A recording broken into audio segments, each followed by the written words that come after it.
श्रीमद् भागवत कथा का आरंभ करते हैं। ओम नमो भगवते वासुदेवाय। कृष्ण नारायणं वंदे कृष्णं वंदे वज्रप्रियं कृष्ण द्वैपायनं वंदे कृष्णं वंदे प्रथासुतम्। अथ प्रथमोध्याय देवर्षि नारद की भक्ति से भेंट। सच्चिदानंद स्वरूप भगवान श्री कृष्ण को हम नमस्कार करते हैं, जो जगत की उत्पत्ति, स्थिति और विनाश के हेतु तथा आध्यात्मिक, आदि दैविक तथा आदि भौतिक तीनों प्रकार के पापों का नाश करने वाले हैं। जिस प्रकार श्री सुखदेव जी का यज्ञोपवीत संस्कार भी नहीं हुआ था तथा लौकिक वैदिक कर्मों के अनुष्ठान का अवसर भी नहीं आया था, तभी उन्हें अकेले ही संन्यास लेने के लिए घर से जाते देखकर उनके पिता व्यास जी से विरह से कातर होकर पुकारने लगे, बेटा बेटा तुम कहाँ जा रहे हो। उस समय वृक्षों ने तन्मय होने के कारण श्री सुखदेव जी की ओर से उत्तर दिया था, ऐसे सर्वभूत हृदय स्वरूप श्री सुखदेव मुनि को मैं नमस्कार करता हूँ। एक बार भगवत कथामृत का रसास्वादन करने में कुशल मुनि व सौनक जी ने नमिश्राण क्षेत्र में विराजमान महामती सूत जी को नमस्कार करके उनसे पूछा। सौनक जी बोले, सूत जी आपका ज्ञान अज्ञान अंधकार को नष्ट करने के लिए करोड़ों सूर्यों के समान है। आप हमारे कानों के लिए रसायन अमृत स्वरूप सार गर्भित कथा कहिए। भक्ति ज्ञान और वैराग से प्राप्त होने वाले महान विवेक की वृद्धि किस प्रकार होती है तथा वैष्णव लोग किस तरह इस माया मोह से अपना पीछा छुड़ाते हैं। इस घोर कलिकाल में जीव प्रायः आसुरी स्वभाव के हो गए हैं। विविध क्लेशों से आक्रांत इन जीवों को शुद्ध बनाने का सर्वश्रेष्ठ उपाय क्या है। सूत जी आप हमें कोई ऐसा शाश्वत साधन बताइए जो सबसे अधिक कल्याणकारी तथा पवित्र करने वालों में भी पवित्र हो तथा जो भगवान श्री कृष्ण की प्राप्ति करा दे। चिंतामणि केवल लौकिक सुख दे सकती है तथा कल्प वृक्ष अधिक से अधिक स्वर्गीय संपत्ति दे सकते हैं, परंतु गुरुदेव प्रसन्न होकर भगवान का योगी दुर्लभ नित्य वैकुंठ धाम दे देते हैं। सूत जी ने कहा, सौनक जी तुम्हारे हृदय में भगवान का प्रेम है, इसलिए मैं विचार कर तुम्हें संपूर्ण सिद्धांतों का निष्कर्ष सुनाता हूँ, जो जन्म मृत्यु के भय का नाश कर देता है, जो भक्ति के प्रभाव को बढ़ाता है और भगवान श्री कृष्ण की प्रसन्नता का प्रधान कारण है। मैं तुम्हें वह साधन बतलाता हूँ, उसे सावधान होकर सुनो। श्री सुखदेव जी ने कलयुग में जीवों के काल रूपी सर्प के मुख का ग्रास होने के त्रास का आत्यांतिक नाश करने के लिए श्रीमद् भागवत शास्त्र का प्रवचन किया है। मन की शुद्धि के लिए इससे बढ़कर कोई साधन नहीं है। जब मनुष्य के जन्म जन्मांतर का पुण्य उदय होता है तभी उसे इस भगवत शास्त्र की प्राप्ति होती है। जब सुखदेव जी राजा परीक्षित की कथा सुनाने के लिए सभा में विराजमान हुए तब देवता लोग उनके पास अमृत का कलश लेकर आए। देवता अपना काम बनाने में बड़े कुशल होते हैं, अतः यहाँ भी सबने सुखदेव मुनि को नमस्कार करके कहा, आप यहाँ अमृत लेकर बदले में हमें कथामृत का दान दीजिए। इस प्रकार परस्पर विनिमय हो जाने पर राजा परीक्षित अमृत का पान करें और हम सब श्रीमद् भागवत रूप अमृत का पान करेंगे। इस संसार में कहाँ काच और कहाँ महामूल्य मणि तथा कहाँ सुधा और कहाँ कथा। श्री सुखदेव जी ने उस समय देवताओं की हंसी उड़ा दी, उन्हें भक्ति सुने जानकर कथामृत का दान नहीं किया। इस प्रकार यह श्रीमद् भागवत की कथा देवताओं को भी दुर्लभ है। पूर्व काल में श्रीमद् भागवत के श्रवण से ही राजा परीक्षित की मुक्ति देखकर ब्रह्मा जी को भी बड़ा आश्चर्य हुआ था। उन्होंने सत्यलोक में तराजू बांधकर सब साधनों को तोला, अन्य सभी साधन तौल में हल्के पड़ गए। अपने महत्व के कारण भागवत ही सबसे भारी रहा। यह देखकर सभी ऋषियों को बड़ा विस्मय हुआ। उन्होंने कलयुग में इस भगवत रूप भागवत शास्त्र को ही पढ़ने सुनने से तत्काल मोक्ष देने वाला निश्चय किया। सप्ताह विधि से श्रवण करने पर यह निश्चय सद्भक्ति प्रदान करता है। पूर्व काल में इसे दया परायण सनकादि ने देवर्षि नारद को सुनाया था। यद्यपि देवर्षि ने पहले ब्रह्मा जी के मुख से इसे श्रवण कर लिया था, तथापि सप्ताह श्रवण की विधि तो उन्हें सनकादि ने ही बताई थी। सौनक जी ने पूछा, सांसारिक प्रपंच से मुक्त एवं विचरणशील नारद जी का सनकादि के साथ संयोग कहाँ हुआ और विधि विधान के श्रवण से उनकी प्रीति कैसे हुई। सूत जी ने कहा, अब मैं तुम्हें वह भक्ति पूर्वक कथा सुनाता हूँ जो श्री सुखदेव जी मुझे अपना अनन्य शिष्य जानकर एकांत में सुनाया था। एक दिन विशालापुरी में वे चारों निर्मल ऋषि सत्संग के लिए आए। वहां उन्होंने नारद जी को देखा। सनकादि ने पूछा, ब्राह्मण, आपका मुख उदास क्यों हो रहा है? आप चिंतातुर कैसे हैं? इतनी जल्दी जल्दी आप कहाँ जा रहे हैं और आपका आगमन कहाँ से हो रहा है? इस समय तो आप उस पुरुष के समान व्याकुल जान पड़ते हैं जिसका सारा धन लुट गया हो। आप जैसे आसक्ति रहित पुरुषों के लिए यह उचित नहीं है, इसका कारण बताइए। नारद जी ने कहा, मैं सर्वोत्तम लोक समझकर पृथ्वी में आया था। यहाँ पुष्कर, प्रयाग, काशी, गोदावरी, हरिद्वार, कुरुक्षेत्र, श्रीरंग और सेतुबंध आदि कई तीर्थों से मैं इधर उधर विचरता रहा, किंतु मुझे कहीं भी मन को संतोष देने वाली शांति नहीं मिली। इस समय अधर्म के सहायक कली युग ने सारी पृथ्वी को पीड़ित कर रखा है। अब यहाँ सत्य, तप, शौच, दया, दान आदि कुछ भी नहीं है। बेचारे जीव केवल अपना पेट पालने में लगे हुए हैं। वे असत्यभाषी हैं, आलसी, मंदबुद्धि, भाग्यहीन, उपद्रवग्रस्त हो गए हैं। जो साधु संत कहे जाते हैं वे पूरे पाखंडी हो गए हैं और देखने में तो वे विरक्त हैं, किंतु स्त्री धन आदि सभी का परिग्रह करते हैं। घरों में स्त्रियों का राज्य है, साले सलाहकार बने हुए हैं और लोभ से लोग कन्या विक्रय करते हैं और स्त्री पुरुषों में कलह मचा रहता है। महात्माओं के आश्रम, तीर्थ और नदियों पर यौनों का अधिकार हो गया है। उन दुष्टों ने बहुत से देवालय भी नष्ट कर दिए हैं। इस समय यहाँ न कोई योगी है, न सिद्ध है, न ज्ञानी है, न सत्कर्म करने वाला ही है। सारे साधन इस समय कली रूप दावानल से जलकर भस्म हो गए हैं। इस कलयुग में सभी देशवासी बाजारों में अन्न बेचने लगे हैं। ब्राह्मण लोग प्रसन्न होकर पैसा लेकर के वेद पढ़ाते हैं और स्त्रियां वेश्यावृत्ति से निर्वाह करने लगी हैं। इस तरह कलयुग के दोष देखता और पृथ्वी पर विचरता हुआ मैं यमुना जी के तट पर पहुंचा, जहां भगवान श्री कृष्ण की अनेक लीलाएं हो चुकी हैं। मुनिवरों सुनिए, वहां मैंने बड़ा आश्चर्य देखा। वहां एक युवती स्त्री खिन्न मन से बैठी थी। उसके पास दो वृद्ध पुरुष अचेत अवस्था में पड़े जोर जोर से सांस ले रहे थे। वह तरुणी उनकी सेवा करती थी, कभी उन्हें चेत कराने का प्रयत्न करती और कभी उनके आगे रोने लगती थी। वह अपने शरीर के रक्षक परमात्मा को दसों दिशाओं में देख रही थी। उसके चारों ओर सैकड़ों स्त्रियां उसे पंखा झल रही थी और बार बार समझाती जाती थी। दूर से यह सब चरित्र देखकर मैं कुतूहलवश उसके पास चला गया। मुझे देखकर वह युवती खड़ी हो गई और बड़ी व्याकुल होकर कहने लगी।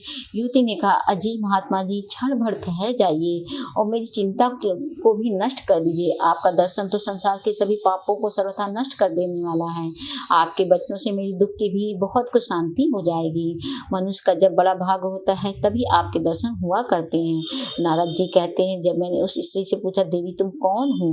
वे दोनों पुरुष तुम्हारे क्या होते हैं और तुम्हारे पास ये कमल नयनी देवियां कौन हैं?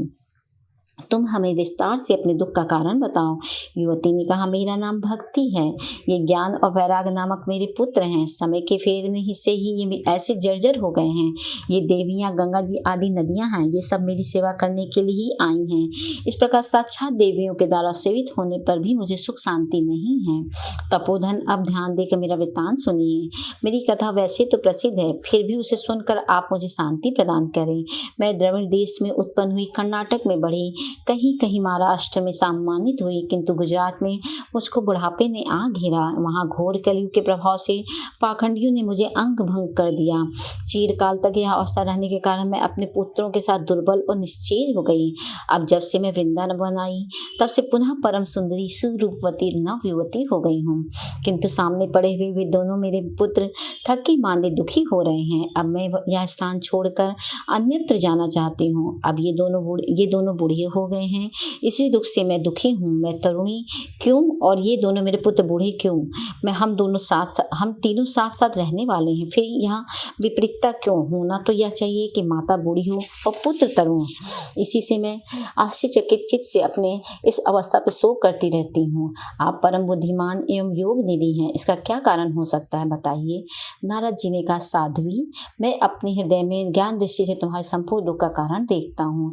तुम्हें विषाद नहीं करना चाहिए। श्री हरि तुम्हारा कल्याण करेंगे। सूत जी कहते हैं, मुनिवर, नारद जी ने एक क्षण में ही उसका कारण जानकर कहा। नारद जी ने कहा, देवी सावधान होकर सुनो, यह दारुण कलयुग है। इसी से इस समय सदाचार, योग, माया और तप आदि सभी लुप्त हो गए हैं। लोग सठता और दुष्कर्म में लगकर अघासुर बन रहे हैं। संसार में जहाँ देखो वहीं सत्पुरुष दुख से म्लान है और दुष्ट सुखी हो रहे हैं। इस समय जिस बुद्धिमान पुरुष का धैर्य बना रहे वही बड़ा ज्ञानी या पंडित है। पृथ्वी क्रमशः प्रतिवर्ष जी के लिए भार रूप होती जा रही है। अब यह छूने योग्य तो क्या, देखने योग्य भी नहीं रह गई है और न इसमें कहीं मंगल ही दिखाई देता है।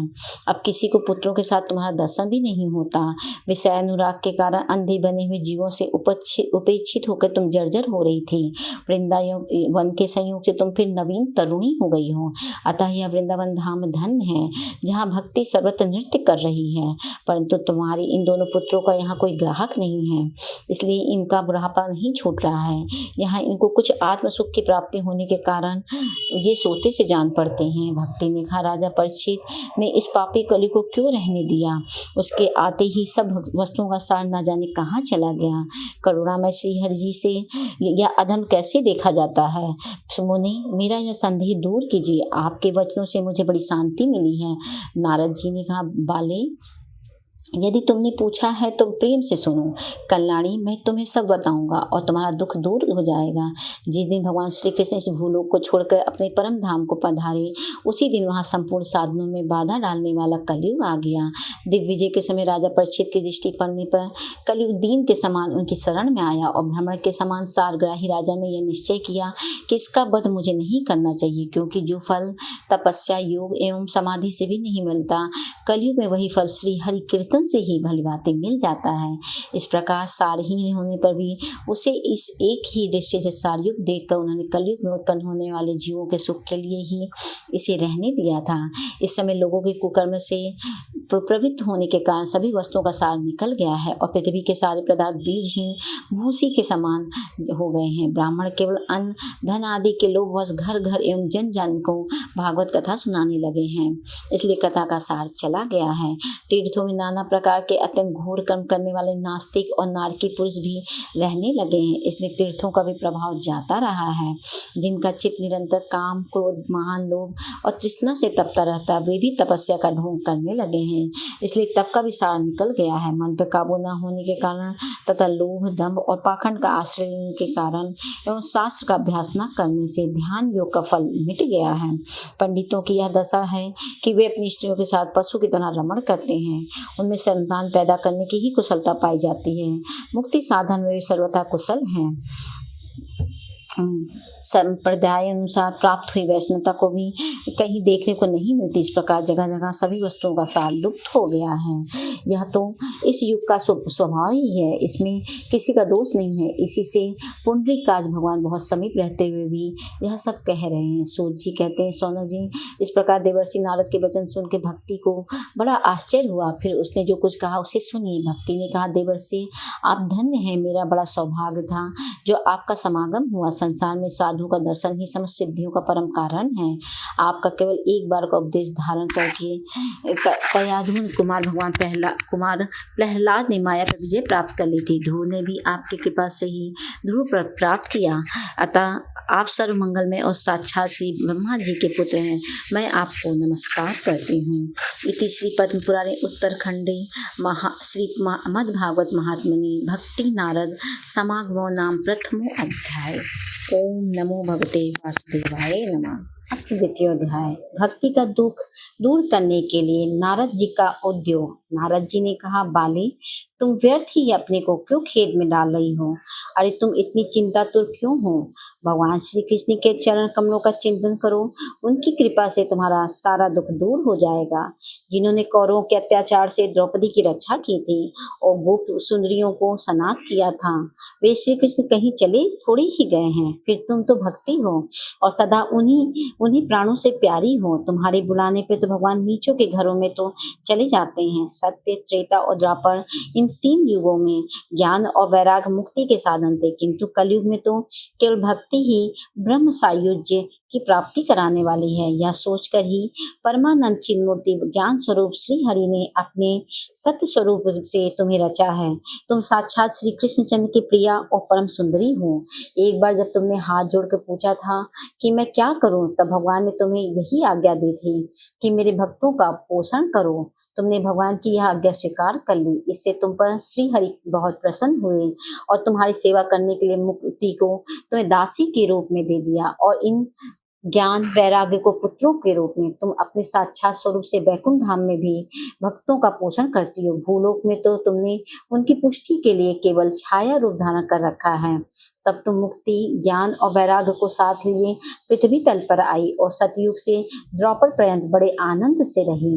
कलयुग में तुम्हारी दासी मुक्ति पाखंड रूप रोग से पीड़ित होकर क्षीण होने लगी थी, इसलिए वह तो तुरंत ही तुम्हारी आज्ञा से वैकुंठ लोक को चली गई। इस लोक में भी तुम्हारे स्मरण करने से ही वह आती है और फिर चली जाती है, किंतु इन ज्ञान वैराग को तुमने पुत्र मानकर अपने पास ही रख छोड़ा है। फिर भी कलयुग में इनकी उपेक्षा होने के कारण तुम्हारे ये पुत्र उत्साहहीन और वृद्ध हो गए हैं। फिर भी तुम चिंता ना करो, मैं तुम्हारे नवजीवन का उपाय सोचता हूँ। सुमुखी, कली के समान कोई युग भी नहीं है। इस युग में मैं तुम्हें घर घर में प्रत्येक पुरुष के हृदय में स्थापित कर दूंगा। देखो, अन्य सब धर्मों को दबाकर और भक्ति विषयक महोत्सवों को आगे रखकर यदि मैंने लोक में तुम्हारा प्रचार ना किया तो मैं श्री हरि का दास नहीं। इस कलयुग में जो जीव तुमसे युक्त होंगे वे पापी होने पर भी बेखटक से भगवान श्री कृष्ण के अभय धाम को प्राप्त होंगे। जिनके हृदय में निरंतर प्रेम रूपणी भक्ति निवास करती है वे शुद्धांतः करण पुरुष स्वप्न में भी यमराज को नहीं देखते हैं। जिनके हृदय में भक्ति महारानी का निवास है उन्हें प्रेत, पिशाच, राक्षस या दैत्य आदि स्पर्श करने में भी समर्थ नहीं हो सकते हैं। अतः वेदाध्ययन, ज्ञान और कर्म आदि किसी भी साधन से भगवान वश में नहीं किए जा सकते। वे केवल भक्ति से ही वशीभूत होते हैं। इसमें श्री गोपीजन प्रमाण हैं। मनुष्यों का सहस्त्रों जन्म के पुण्य प्रताप से भक्ति में अनुराग होता है। कलयुग में केवल भक्ति ही सार है। भक्ति से तो साक्षात श्री कृष्णचंद्र सामने उपस्थित हो जाते हैं। जो लोग भक्ति से द्रोह करते हैं वे तीनों लोक में दुख ही दुख पाते हैं। पूर्व काल में भक्त का तिरस्कार करने वाले दुर्वासा ऋषि को बड़ा कष्ट उठाना पड़ा था। बस व्रत, तीर्थ, योग, यज्ञ और ज्ञान चर्चा आदि बहुत से साधनों की कोई आवश्यकता नहीं है। एकमात्र भक्ति ही मुक्ति देने वाली है। सूत जी कहते हैं, इस प्रकार नारद जी के निर्णय किए हुए अपने महात्मा को सुनकर भक्ति के सारे अंग पुष्ट हो गए और वे इनसे कहने लगी। भक्ति ने कहा, नारद जी आप धन्य हैं, आपकी मुझ में निश्चल प्रीति है। मैं सदा आपके हृदय में रहूंगी, कभी आपको छोड़कर नहीं जाऊंगी। साधु, आप बड़े कृपालु हो। आपने क्षण भर में ही मेरा सारा दुख दूर कर दिया, किंतु अभी मेरे पुत्रों में चेतना नहीं आई है। आप इन्हें शीघ्र ही सचेत कर दीजिए, जगा दीजिए। सूत जी कहते हैं, भक्ति के ये वचन सुनकर नारद जी को बड़ी करुणा आई और वे इन्हें हाथ से हिला डुलाकर जगाने लगे। फिर उनके कान के पास मुंह लगाकर जोर से कहा, ओ ज्ञान जल्दी जग जाओ, ओ वैराग्य जल्दी जग जाओ। फिर उन्होंने वेद ध्वनि, वेदांत घोष और बार बार गीता पाठ करके उन्हें जगाया। इससे वे जैसे तैसे बहुत जोर लगाकर उठे, किंतु आलस्य के कारण वे दोनों जम्हाई लेते रहे। नेत्र उघाड़ कर देख भी नहीं सके। उनके बाल बगुलों की तरह सफेद हो गए थे। उनके अंग प्रायः सूखे काठ के समान निस्तेज और कठोर हो गए थे। इस प्रकार भूख प्यास के मारे अत्यंत दुर्बल होने के कारण उन्हें फिर सोते देख नारद जी को बड़ी चिंता हुई और वे सोचने लगे, अब मुझे क्या करना चाहिए। उनकी यह नींद और इससे भी बढ़कर उनकी वृद्धावस्था कैसे दूर हो। सौनक जी इस प्रकार चिंता करते करते वे भगवान का स्मरण करने लगे। इस प्रकार यह आकाशवाणी हुई कि मुने खेद मत करो, तुम्हारा यह उद्योग निसंदेह सफल होगा। देवर्षि, इसके लिए तुम एक सत्कर्म करो। वह कर्म तुम्हें संत शिरोमणि महानुभाव बताएंगे। उस सत्कर्म का अनुष्ठान करते ही क्षण भर में इनकी नींद और वृद्धावस्था चली जाएगी तथा सर्वत्र भक्ति का प्रसार होगा। यह आकाशवाणी वहां सभी को साफ साफ सुनाई दी। इससे नारद जी को बड़ा विस्मय हुआ और वे कहने लगे, मुझे तो इसका कुछ आशय समझ में नहीं आया। नारद जी बोले, इस आकाशवाणी ने भी गुप्त रूप से ही बात कही है। यह नहीं बताया कि वह कौन सा साधन किया जाए जिससे इनका कार्य सिद्ध हो। वे संत ना जाने कहाँ मिलेंगे और किस प्रकार उस साधन को बताएंगे। अब आकाशवाणी ने जो कुछ कहा है उसके अनुसार मुझे क्या करना चाहिए? सूत जी कहते हैं, सौनक जी, तब ज्ञान वैराग दोनों को ही छोड़कर नारद मुनि वहां से चल पड़े और प्रत्येक तीर्थ में जा जाकर मार्ग में मिलने वाले मुनीश्वरों से यह साधन पूछने लगे। उनकी इस बात को सुनते तो सब थे, किंतु उसके विषय में कोई कुछ भी निश्चित उत्तर ना देता। किन्हीं ने उसे असाध्य बताया, कोई बोले इसका ठीक ठीक पता लगाना ही कठिन है, कोई सुनकर चुप रह गए और कोई कोई तो अपनी अवज्ञा होने के भय से बात को टाल टूल करके खिसक गए। त्रिलोकों में महान आश्चर्यजनक हाहाकार मच गया।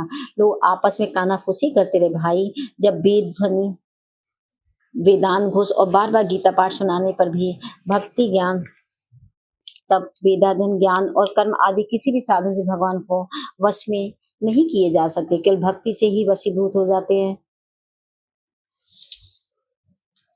बाबू तो गलत ही हो रहा है, इसको पूरा कट करना पड़ जाएगा तब तो। त्रिलोकी में महान आश्चर्यजनक हाहाकार मच गया। लोग आपस में कानाफूसी करने लगे।